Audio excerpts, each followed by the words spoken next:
Hello, hello, hello, and welcome to Bleav. That's Bleav in Lions, right here on the Bleav Network. I'm your host, as always, at Javanaugh87, Jack Kavanaugh, and I am joined once again by the all pro safety for the Detroit Lions, the interception leader, the man with hands that won't drop anything, Glover Quinn. What is up, man? Not too much. I'm just on vacation, a little getaway before the season starts. And well, season's officially started, but before our Lion season starts, and we really embrace the grind. So life is great right now. That's awesome, man. That's awesome. I'm just at the house taking care of business. Always got to take care of business, and we're really hoping the Lions can take care of business on Sunday, something that happened time and time again while you were on the team. Oh, no question, man. I think, the excitement is there. I think the fans are excited. It's a home game. I think, that's one of the beauties of it, being able to open up at home, right? You don't have to travel. You get to capitalize on the excitement of the fans.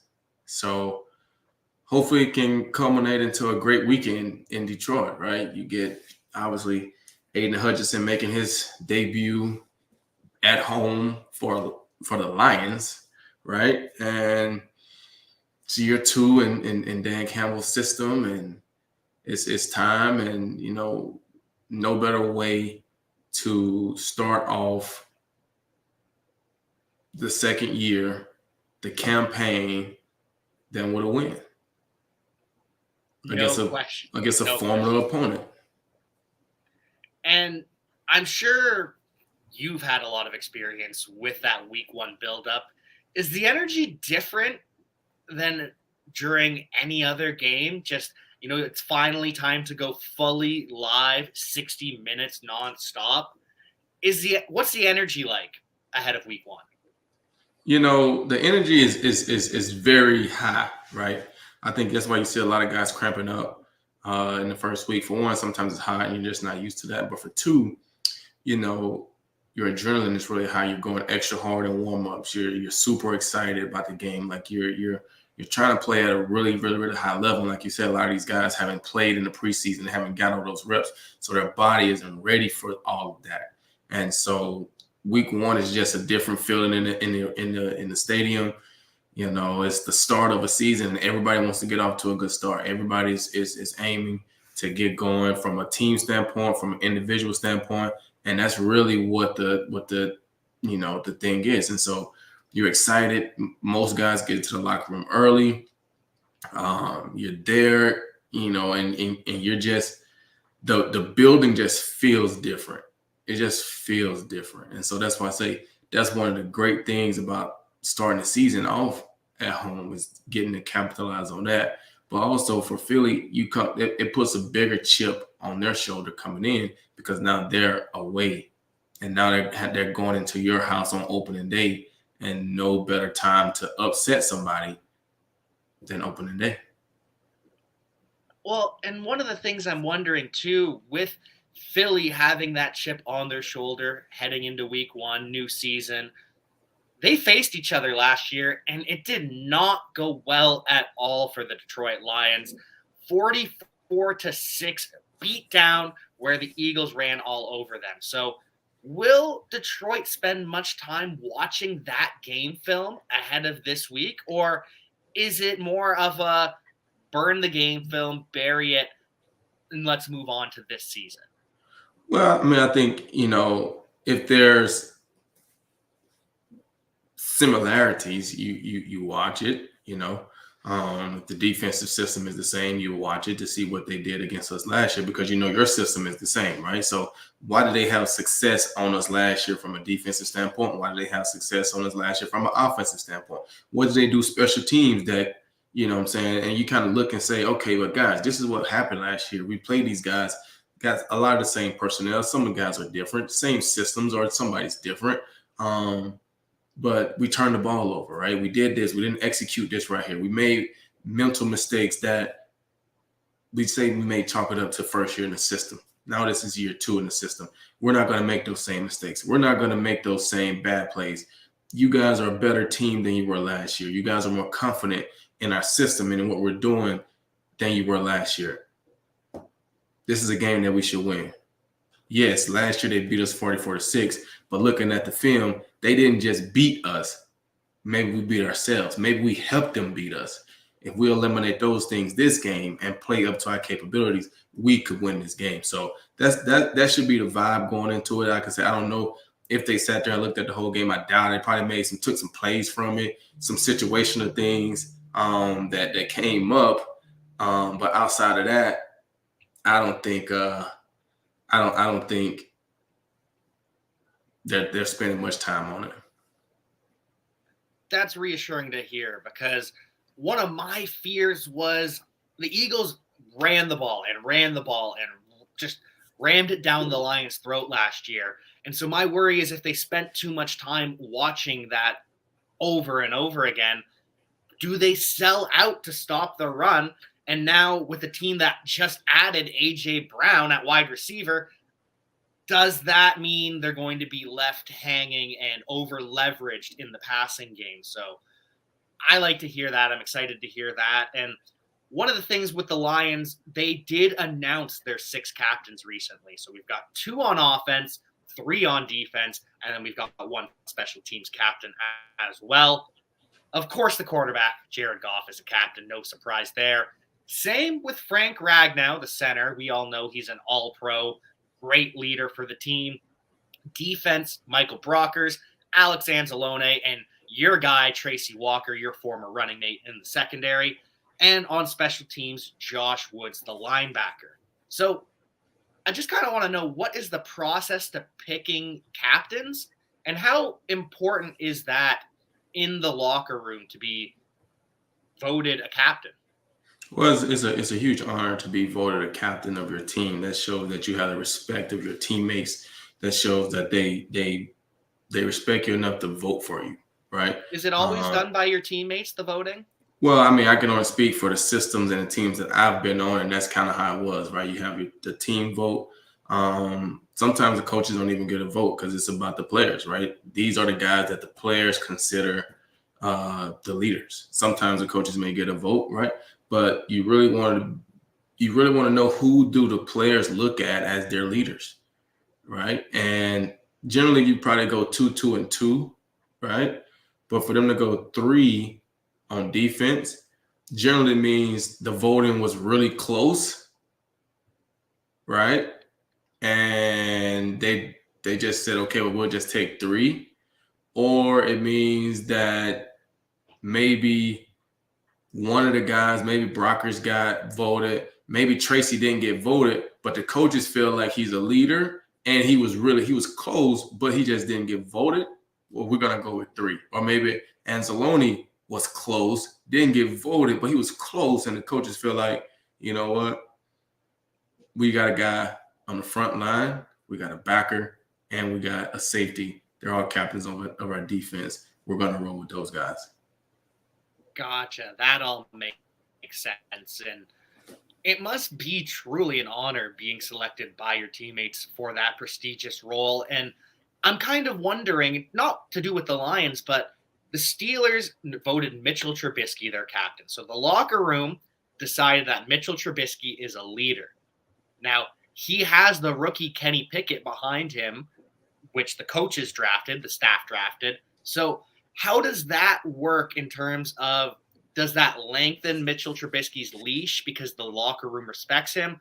Or does the coach's word have the final say in the end? Yeah, I think that's more of a formality thing. I think it's very difficult for you to not pick your starting quarterback as a captain of your team. You know what I'm saying? So I think I don't think they vote for captains before they announce who the starting quarterback is. You know what I'm saying? Like, it's weird to say, okay, this is a starter, but none of the guys voted for him as a captain. The quarterback is generally the leader of the team. He's also definitely the leader of the offense. So if the offensive guys don't respect him enough to vote for him, that's not a good sign. So I think it's more of a formality thing. and Mitchell Trubisky got the job. They probably obviously going to take it slow with Kenny Pickett. They know he's the future. He's the long-term guy. So they're probably in no rush. So they figure, hey, we can let Mitchell Trubisky do his thing. If it goes well for him, great. If it don't go well for him, he's still a leader. He's a veteran guy, but he'll understand that he's not playing well. And we need to go in a different direction. I don't think being a captain is going to make them not make the decision on what's best for the team. Gotcha. So it just kind of says more about the general atmosphere around it, that the team does respect him. They're excited. And there is big talk about one quarterback who wasn't named a captain. That's Trey Lance of the San Francisco 49ers. However, you look at it, they had 4 defensive captains, and none of them are surprises, and only 2 offensive captains. Of course, it's all-world left tackle Trent Williams and all-world tight end George Kittle. So you can't really be surprised. Yeah, that's understandable. That's understandable. You can't go against that. And Trey being a young guy, like he still is working to earn his stripes. So you can't go against Trent Williams. He's done tremendous things in this league. He's an all-time, all-pro. I mean, he's just a great left tackle, and George Kittle has been doing the same thing. So I wouldn't take that as a shot at Trey Lance that he didn't get the vote, right? He's still a young guy. That doesn't mean that they don't respect him. That just means that, hey, we got some veteran all-pro guys. If we could have picked 3, offensive guys, then, yeah, you would have got in there. But if we got to go with 2, well, then, yeah, we're going to go with Trent. We're going to go with George. And I don't think that's a bad thing in the locker room. No. Hold on one second. Let me let this guy. Yep. All right.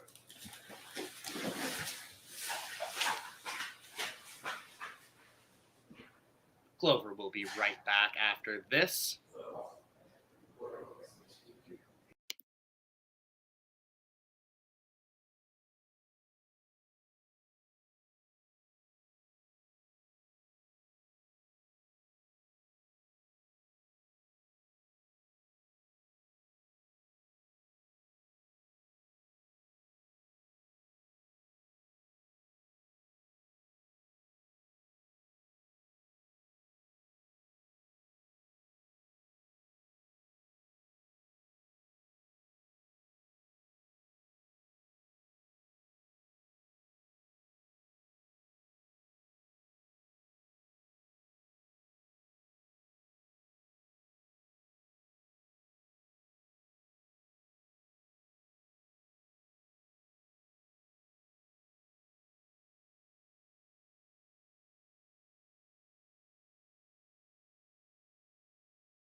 My bad.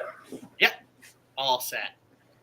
So kind of left off with the 49ers, and right. I agree. It makes sense because especially when only one new first-year captain, the rest have 2, 3, 4 years under their belt as captain. The only new one is Nick Bosa, who is the franchise cornerstone at this point on defense. So I'm glad to hear that.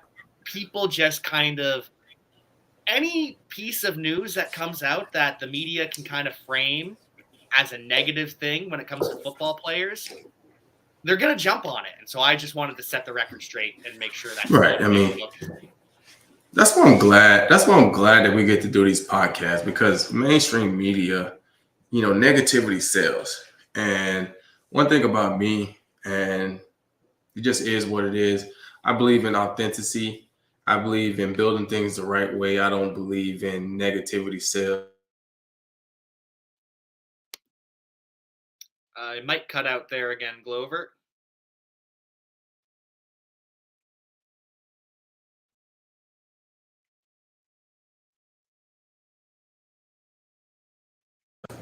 Okay.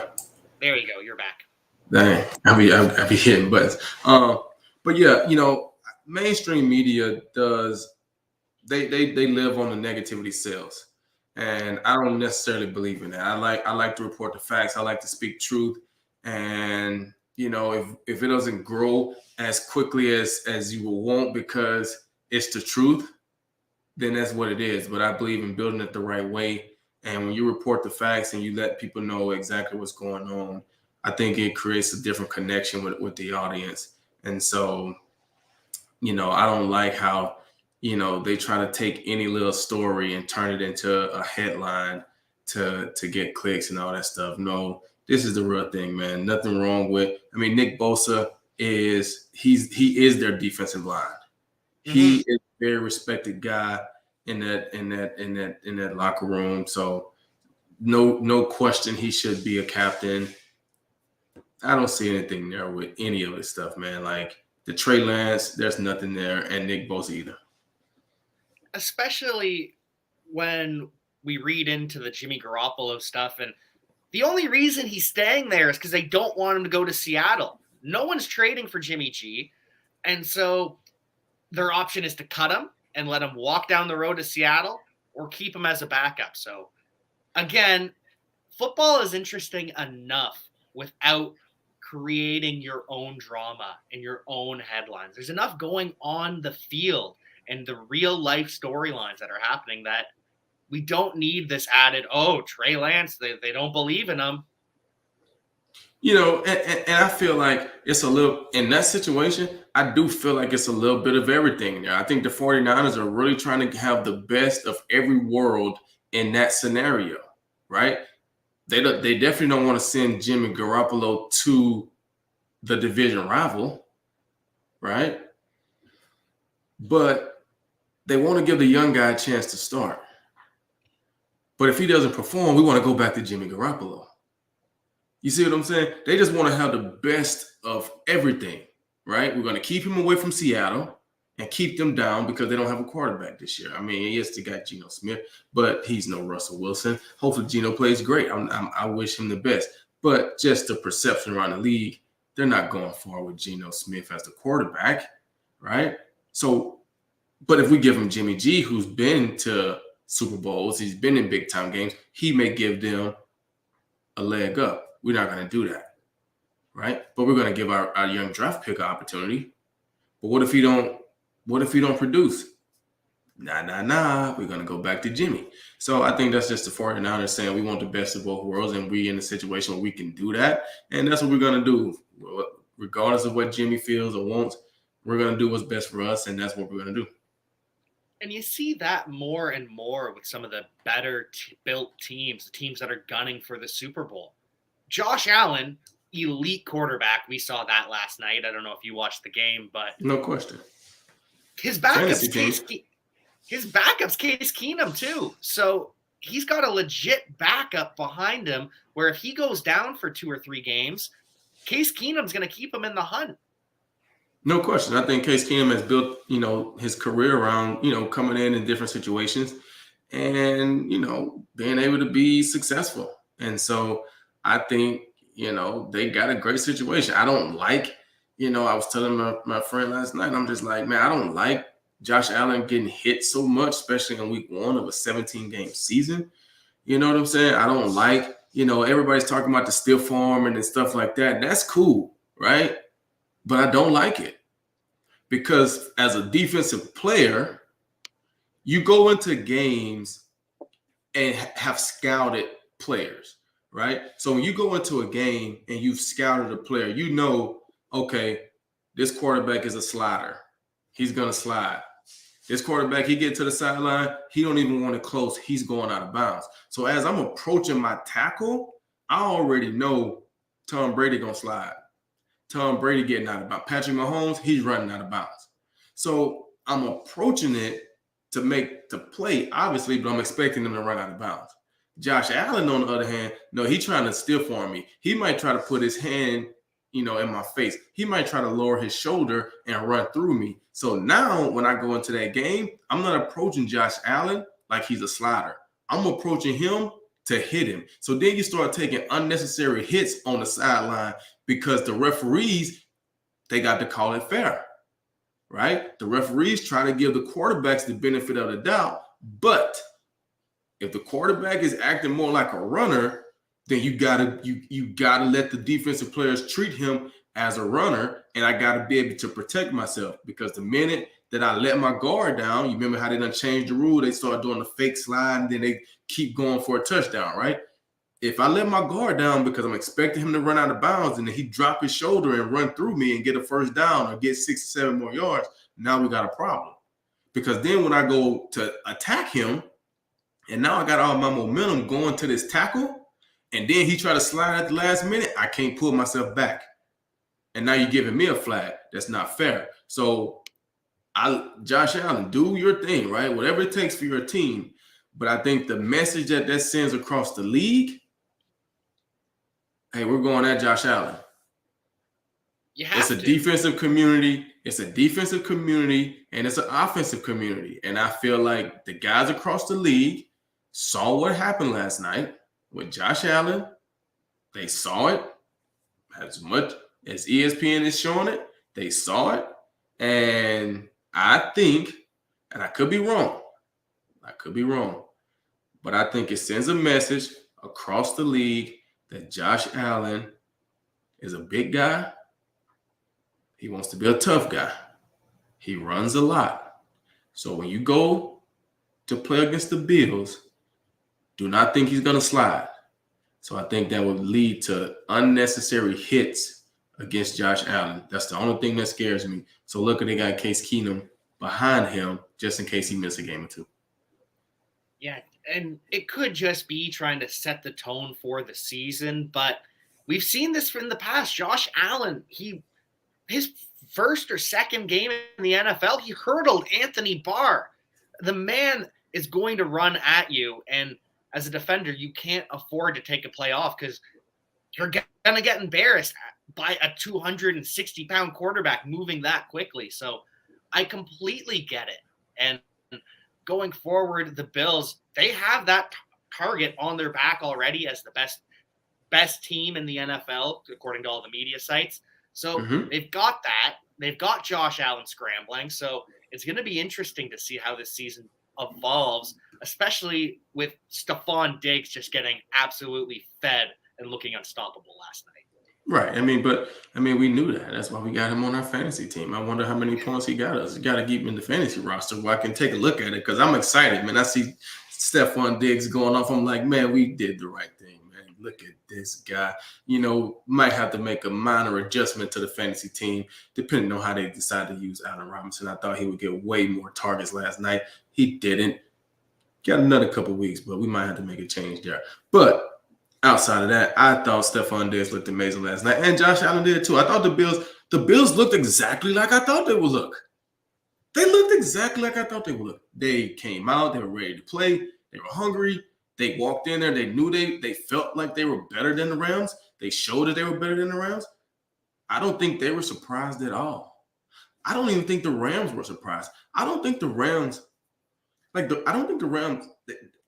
think they know that they're not as good as they were a year ago. They know it. They know that they are months behind. Because, like I said, when you win the Super Bowl in mid-February, you probably don't start back training to April. Because you probably partied the rest of February. Then you got into March and it was spring break. April, it's the off-season program already. Generally, guys come into the offseason program ready to go. You guys probably came into the offseason program just now like, man, I ain't really been working out, bro. So you got to take it slow because you don't want guys getting hurt, right? When guys come in shape, we can push the tempo even higher. When guys don't come in shape, now we got to spend more time getting you guys in shape. We got to take it slow so we don't get guys hurt, right? So now that pushes you behind. So I wouldn't expect the Rams to start looking like a ready team to like week 5, week 6. You'll probably see them starting to catch a stride. But they just didn't look explosive at all to me last night. I didn't see one guy on their offense where I was just like, he puts fear in your heart from an explosive standpoint. Yeah, Cooper Kupp's going to get his yards, but I mean, he's working a lot of underneath stuff, corner routes. Like, he's not putting fear in your heart where you think he's going to take you up top for 60 or 70. Allen Robinson didn't really show. He didn't get a lot of targets last night, but I didn't really see him open and separating from guys. So Cam Akers didn't get anything last night, which I didn't feel like he would be able to run on the Buffalo D-line, but I didn't see anybody on their offense that was like, oh, wow. Because, I mean, like I said, you expect that from Cooper Kupp, but he's catching corner routes. He caught 8 or 9, maybe 10 passes last night and had 90 yards or whatever it was. I don't know what his numbers were. With that in mind, we have a very special guest here joining us. We have Detroit Lions' second-round pick, the All-Pro, the Pro Bowler, the 2017 interception co-leader with 23 interceptions to his name, Darius Slay. What's good? What's good? What up, Chuck? Come on now, GQ. Come on now. How many interceptions you said? 23? 23. Okay, I'm still leading. Hey, okay. You ain't got long though. How you figure? Like I told Quandre, hey man. You ain't got long now. Hey, go get him. I got to. I done got mine. Hey, you set the standard. I gotta come get that. Well, that's one of the things I wanted to ask when we're getting right into it. So Quandre, he's got 19. He's hoping for 6 interceptions this year. That'll put him ahead of Glover. And if he gets 6, that'll put him 2 ahead of you as well. So you've got a top. You can't let Quandre catch you. He's not catching me. You know what I'm saying? Not until I hang it up. That's the only time you got a chance to catch me. But while we playing, you don't even do high school no more, man. Your hands suspect now, man. You dropped 4 picks last year. I dropped 3. Look at there. I dropped 3 because one time the sun was in my eye. Oh my gosh. Couldn't see, bro. Oh my gosh. See that? Another one. The receiver played a good DB on it. He played a good ball on it. The receiver played good. Oh my gosh. You see that, Jack? That's what I had to deal with. I don't need no excuses. I need the playmate. See, this is the thing, right? So it's like what year that was? 2014, probably. No, 2015. Yeah. We're playing the Giants. In New York City, right? In New York City on Monday night. Was it Monday night? Yeah, Monday night. Monday night. Slade had an incredible game, right? Incredible game. But this is how you have to allow and help people to be great. We're in the 4th quarter, right? They going on a drive. Slade's tired. He's tired. Like he's been covering every freaking body. Deep ball, Slade's tired. Gas. It's like what, fourth down? No, it was like third down? It was like 30, like 12 or something like that. Slade's looking to the sideline. I come to Slade. No, Slade, I need you this play. I need you on the field. Right? I need you, Slade. You cannot leave the game right now.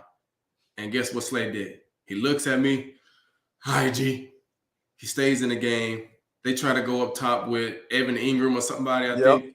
Try to go up top. Slade got great coverage. Then he's looking in the stands, doing this right here. He's swagging. Sometimes you got to help people be great. And then they got to take care of the moment. And that's what happened. You know what I'm saying? I didn't let him go out the game, and he took care of the moment. And then his career just been going up and up and up ever since. So, I don't think he's going to get more interceptions than me. But he's a great player. Great friend. That's my guy. Come on, man. I'm going to catch you right now this year. It's over with. Man, so, bro, what's the vibe like in the locker room right now, man? Y'all done came off a training camp. Mm-hmm. It's opening week, right? Everybody got to see the game last night for the most part. It's probably one of the most watched games around the NFL, right? Guys in the NFL ready to watch opening night. They don't care who's playing, but it's just the first time you get to watch football, especially guys in the league. What's the vibe like today, Sean? You cut out there, Glover. You cut out a little bit.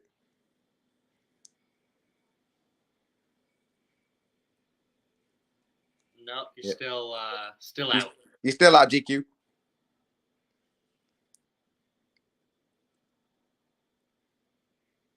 Still out. You come on, Michael? There you go. There you go. Oh yeah. My bad.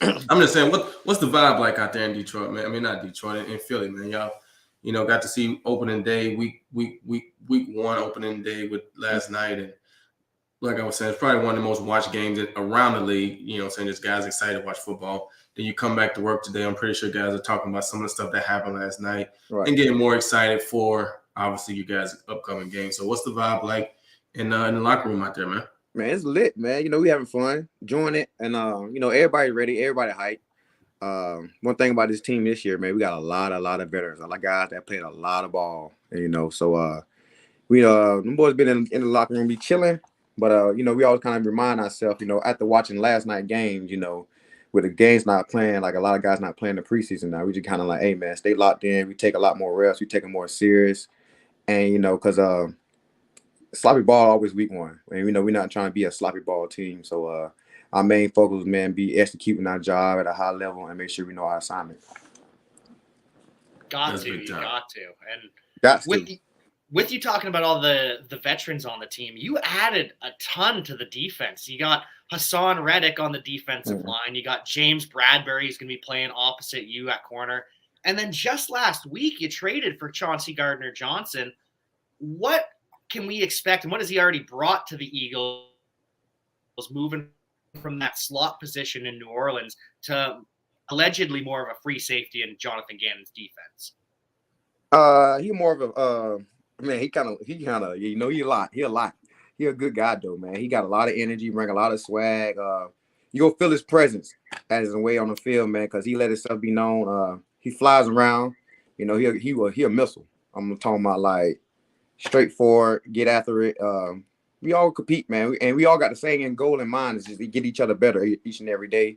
So, man, he a great addition, man. We appreciate him, man, coming in. He came in there with open arms and willing to learn, willing to accept everybody, adjusted to the room, because that's kind of late for him, man, coming into training camp after he just spent all that time with guys in training camp and with the Saints, and coming over here and just fitting in right in well, man, show how much of a professional he is, and at the fact that he's willing to learn. We all kind of sat down with him, talked to him, and helped him with the game. And so, man, he's looking forward to it, man. We're looking forward to it as well.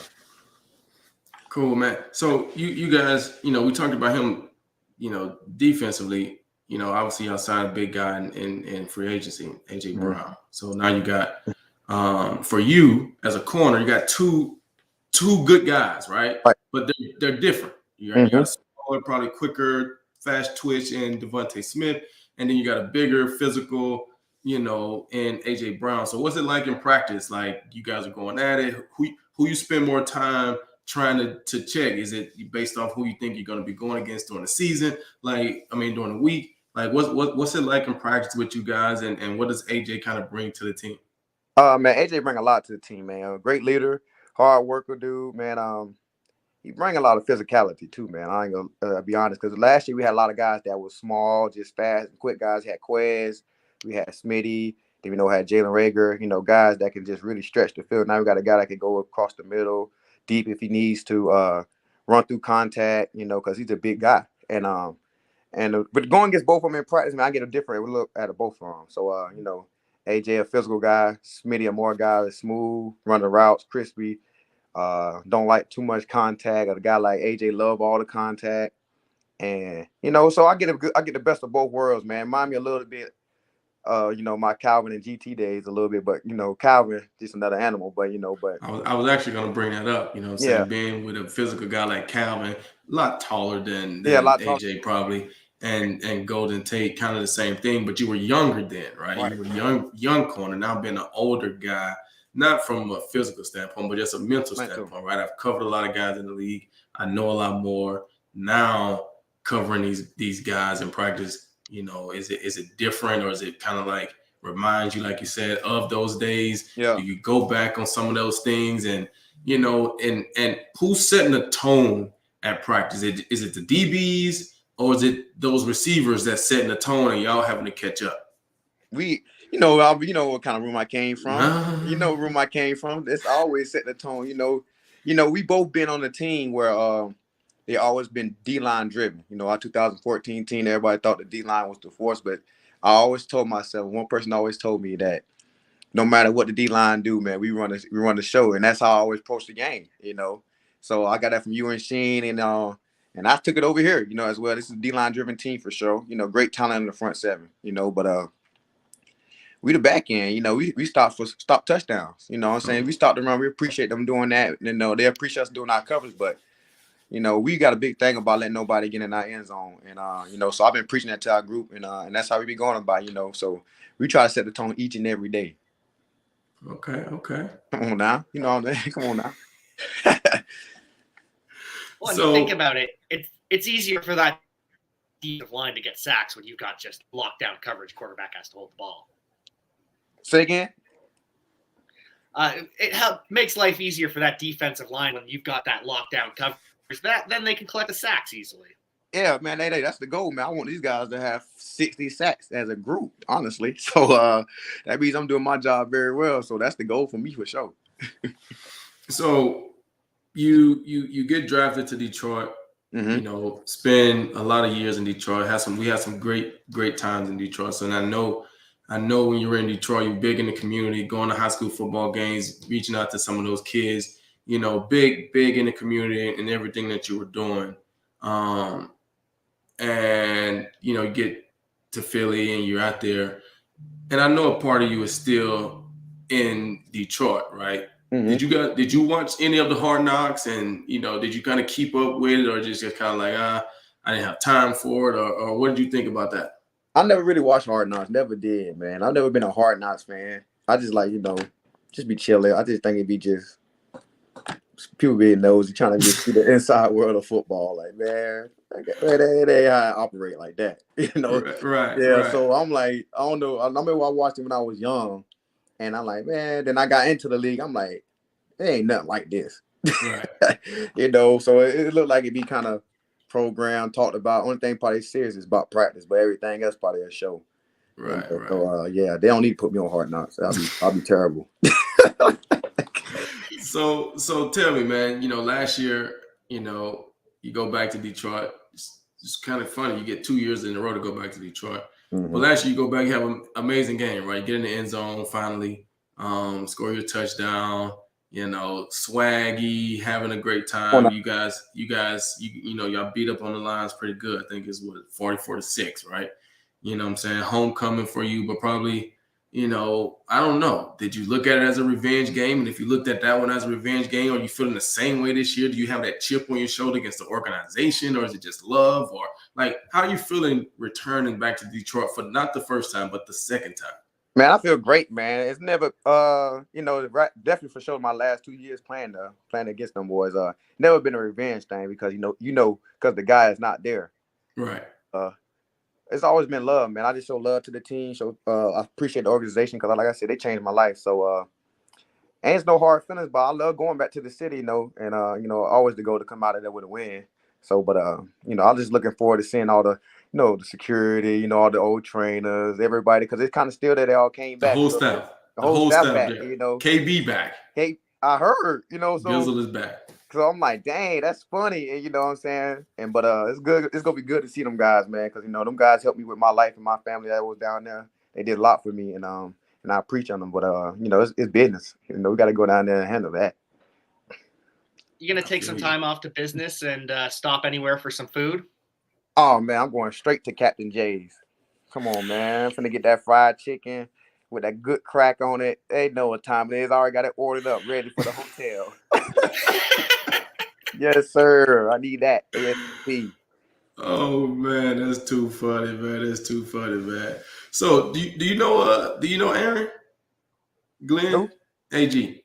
I'll talk to him a couple of times, man. He's a good dude. Good dude.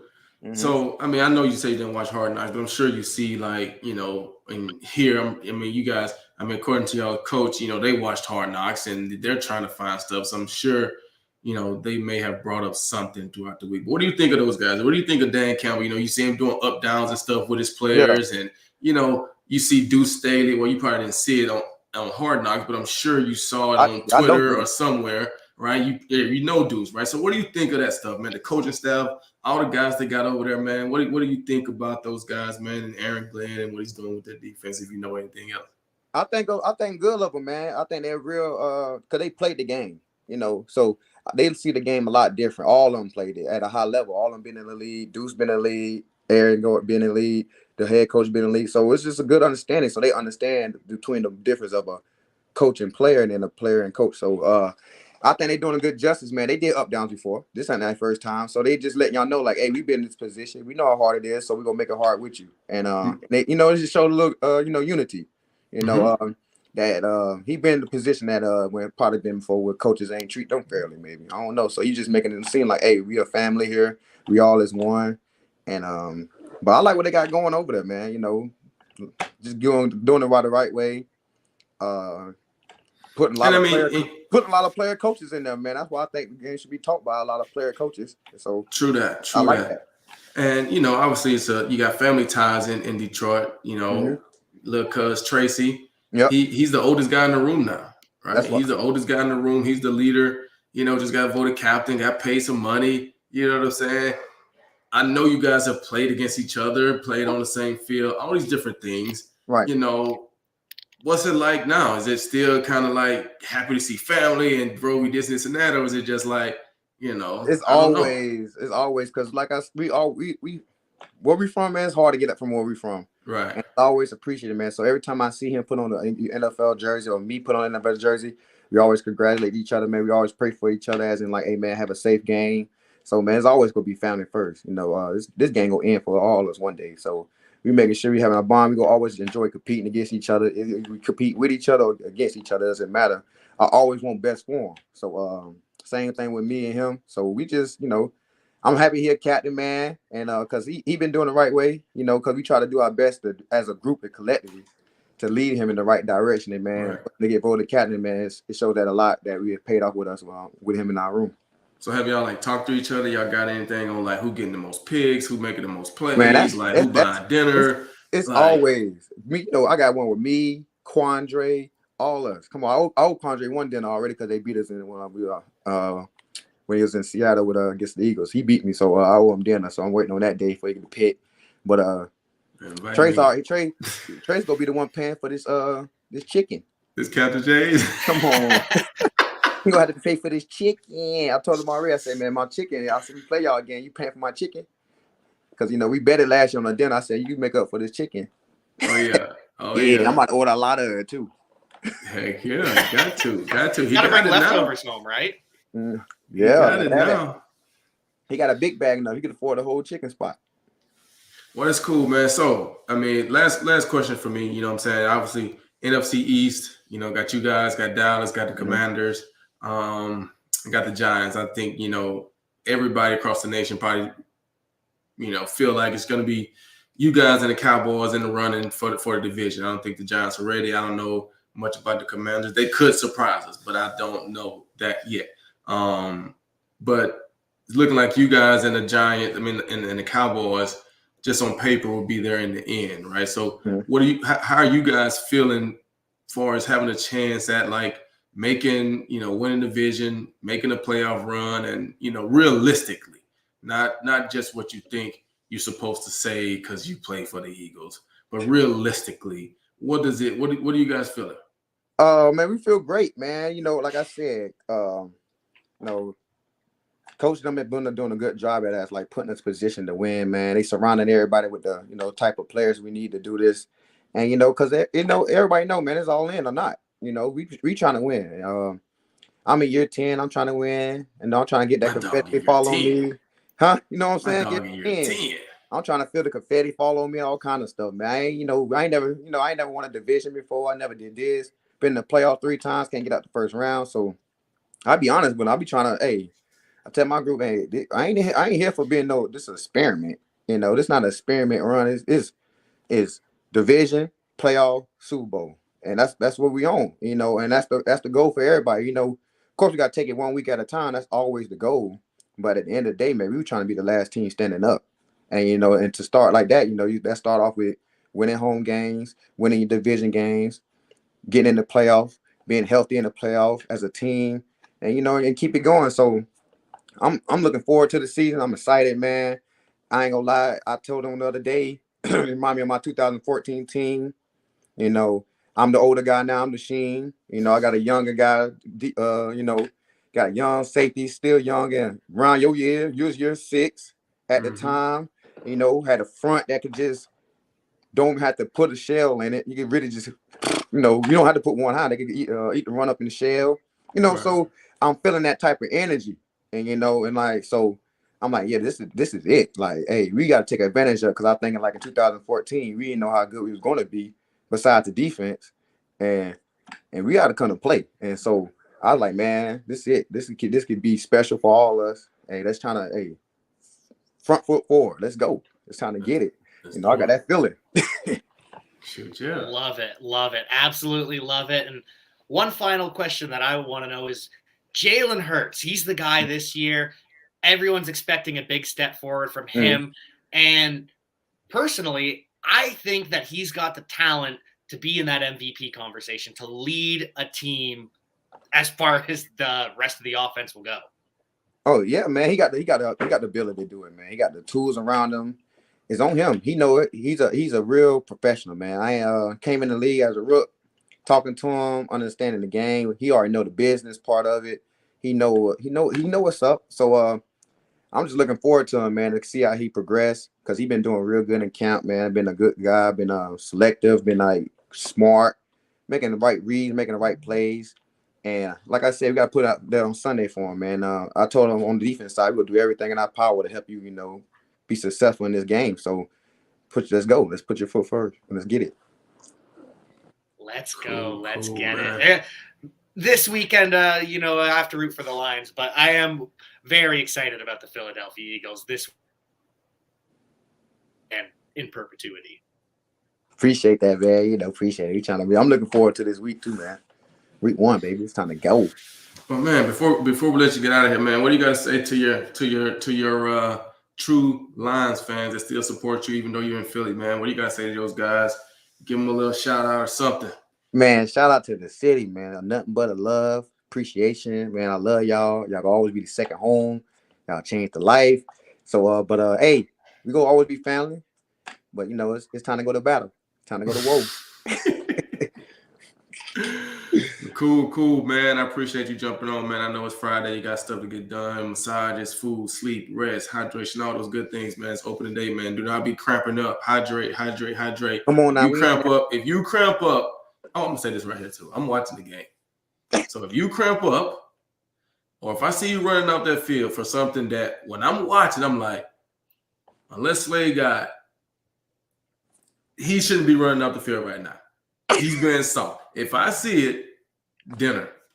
Hey, dinner. What's so funny, man? My coach is like, hey, Slade, I know how you get sometimes when your PFF graded high. Something get to hurting. I said, Coach, stop playing with me like that. Man, hey, I don't know fake it. I said, Coach, I don't fake it, man. I be hurt, Coach. I be hurting. I'm like, man, you sound like, I told him, like, I said, you sound like GQ, man. Trying to make somebody pay through all this hurting. I'm already so up. Stop coming off that field, man. I already know. Cool, man. Take care of your body, man. And I check in on Sunday, man, and see how the game go. Obviously, I'll hit you up. Yes, sir. That's a bet. Appreciate you coming on, man. Appreciate y'all joining me. Take care. All right, now. Well, that was an absolute delight. What a pleasure talking to a true Lions legend. Oh, yeah. That's my guy. Hold on one second. Let me go let this guy out real quick. Yeah, absolutely.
My bad. Nope. Sorry you're about that, good. man. Get some stuff done. All right. No worries. It's September. School's back in session. It's football season. Lots of stuff going on. You got to make sure everything is on top. Oh yeah, no question, man. I'm getting some mirrors done, man. I've really been on this concept of mirrors lately, because and I talk with my kids about the mirror approach. Don't look out the window. Look in the mirror. When you look out the window, you see other people. When you look in the mirror, you see yourself. So when problems come up, things happen, don't look out the window, because then you're blaming other people. It's somebody else's fault. See, you see them out there, they did this, they did that. No, look in the mirror and see what you could have done better. You lose a game, look in the mirror and see what could you have done better. You get a bad grade at school, look in the mirror and see what could you have done better. Don't blame the teacher for not doing this. Don't blame your friend for talking or whatever. Look in the mirror and see what could you have done better. So I'm getting some mirrors put up in my room, in my closets and stuff. It's a whole concept that I just kind of came up with. So I had the guy out, measuring my window, my mirrors. I love it. It's a great way to just go about, honestly, everything. Your daily life, your job, your relationships, both romantic and friendship relationships. Just always look inward, reflect on how you can become better and how you can change the outcomes that you've been getting. Right. And that's the thing. You're responsible for you. You know what I'm saying? You're responsible for you. The decision that you make, regardless of if you do something because of somebody else, you still decided to do it. You know what I'm saying? You still decided to do it. And that's another thing that I've been on lately too, is just, giving yourself more credit. I think the world makes us feel like we can't give ourselves credit without being arrogant or conceited or all these different things, man. It's one of these things that, like, it's hard to to get the exact words for it. But you got to give yourself credit sometimes, man, regardless of who inspires you, what book you read, what person you listen to. At the end of the day, you had to get up and get it done. Yes, I can come talk to you till I'm blue in the face, and you may walk out of there inspired. That don't mean you're going to act on it, right? That don't mean you're going to act on it. So for you to act on it, you got to give yourself credit. Stop letting people make you feel like that you can't pat yourself on the back for the things that you do. You are making things happen. You are in control of your life. You should live like that, man. Give yourself a pat on the back. You made it through a full week of work. Give yourself a pat on the back, man. There's people that called in because they didn't want to work today. Not because they were sick, but they just didn't want to come. So they called in. Give yourself a pat on the back for getting stuff done, man. And so I really been thinking about that lately and been on that lately. So yeah, man, I'm just on a little kick right now. I like it. I love it. And I really hope that the Detroit Lions will kind of embrace that mentality. I hope you were preaching that at training camp and getting that instilled in them. Yes, man. Take advantage of the moments. Work hard at it, man. Don't blame anybody and do whatever you got to do to get the job done. And so I'm excited for this opening weekend, man. I'm excited for football. This is probably the most excited that I've been about football in a long time. I can feel it in the air. I've been keeping up with it more, so I'm excited. I'm ready for Sunday. I'm ready for tonight. I don't know why I don't have my red shirt on right now, because it's red out day in Albuquerque. The Lobos are playing Boise State tonight. Friday Night Football. Tune in if you want to see a great game. Yes, I'm excited. It's a great weekend for football. Got off to a great start last night. Josh Allen was exactly what we thought he was going to be. Now the Detroit Lions have to come out and be exactly who we thought they would be. And DeAndre Swift, he was our first-round pick in the fantasy. That's to be special. Better be special, especially after our second-round pick, Stephon Diggs, went off last night. So love all of that. I cannot wait for this Sunday. I cannot wait to see what happens. And really, I just can't wait for more football, more Bleav in Lions, and more content creation from us. With that in mind, over any pluggables to plug before we get out of here? Like I said, tune into the Lobos if you're into some football tonight, or whenever. Enjoy this first weekend of football. If you haven't, and I love it so dearly. Now I want to say this: if you haven't, and you're from Detroit, you're in the Detroit area, you're interested in Detroit, whatever, go to my Glover Queen's photo page and check out my photos from Detroit that I posted the other day. And leave a comment, send me a message. Just let me know what you think. I like feedback. I like to hear what people think. I love photography. Thinking about doing some photo shoots out in Detroit in the fall time. I think it's beautiful out there. I want to come out there and take some pictures. So be on the lookout for that. But other than that, man, that's about it. Enjoy this great weekend of football and stay safe. Stay safe. Enjoy a beautiful weekend of football. Check out everything that Glover has going on with the photography, with the selfie of the day. I saw you got that back going up, GQ selfie. And, maybe you place a bet with our sponsors over at Bet Online. Maybe you bet on the Lions. Maybe you bet on Jalen Hurts for MVP. Darius Slay sure seems to think that's a decent idea. Whatever you do, we will see you next time.